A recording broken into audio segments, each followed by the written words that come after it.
Сәлем достар, бүгін біз қыс мезгіліне арнап қызанақтан томат шырынын жасаймыз. Жасалу жолы өте қарапайым әрі тез, жасап көрсеңіздер болады. Ең алдымен қызанақтың барлығын алып, жуып тазалап аламыз. Жаман жерлерін осылай кесіп алып тастаймыз. Менде көп мөлшерге арналған соковыжималка, қызанақты осы соковыжималкадан өткізіп алдым. Мен қызанақты өлшеген жоқпын, көз мөлшерінен алып жасап жатырмын. Сіздер де осылай жасасаңыздар болады, үй жағдайында. Барлық қызанақты осылай өткіземіз. Достар, егерде менің каналым ұнап жатса, лайк, тіркелу, қоңырау басуды ұмытпаңыздар. Толған қызанақты бөлек ыдысқа құямыз. Барлығын осылай соковыжималкадан өткізіп аламыз.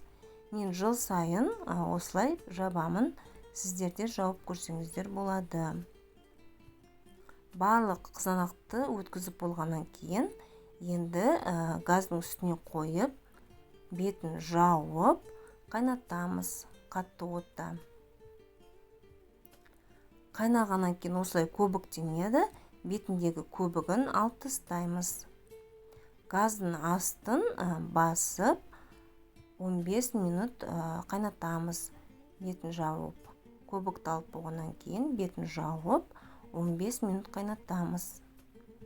Достар, бұған тұз, қант, су қоспаймыз. Құр қызанақтың өзін осылай қайнатып аламыз. Ең бастысы банканы жақсылап стерилизовать етеміз. Банка мен крышканы жақсылап стерилизовать етіп аламыз. 15 минут өткеннен кейін банкаға осылай араластыра отыра құйып шығамыз қызанақтың барлығын. Осылай құйып, жақсылап бетін жауып қоямыз. Болды, біздің шырынымыз дайын. Қыстың күні ашқан кезде дәміне қарай тұзды салып ішсеңіздер болады. Ас болсын, жасап көріңіздер. Сау болыңыздар.